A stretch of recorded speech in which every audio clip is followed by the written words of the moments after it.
Hello guys, ഇന്ന് നമ്മൾ ഉണ്ടാക്കാൻ പോകുന്നത് ഒരു കോളിഫ്ലവർ റോസ്റ്റ് എന്ന് വേണമെങ്കിൽ പറയാം, അല്ലെങ്കിൽ കോളിഫ്ലവർ ഡ്രൈ ഫ്രൈ അങ്ങനെ വേണമെങ്കിലും പറയാം.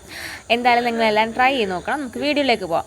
ആദ്യം തന്നെ നമ്മൾ കോളിഫ്ലവർ ചെറിയ ചെറിയ കഷ്ണങ്ങളാക്കിയിട്ട് ഉപ്പും മഞ്ഞൾപ്പൊടി ഇട്ട് വേവിച്ച് വെക്കുക. എന്നിട്ട് നമ്മളൊരു വേറെ പാൻ എടുത്ത് എണ്ണ ഒഴിച്ച് കടുക് പൊട്ടിച്ചതിന് ശേഷം ഇഞ്ചിയും വെളുത്തുള്ളിയും ചതച്ചതും പച്ചമുളകും ഉള്ളി നീളത്തിലരിഞ്ഞതും കുറച്ച് ഇതൊന്ന് മിക്സായി വഴണ്ട് വരുമ്പോഴത്തേക്ക് പൊടികളൊക്കെ ഇട്ട് കൊടുക്കണം.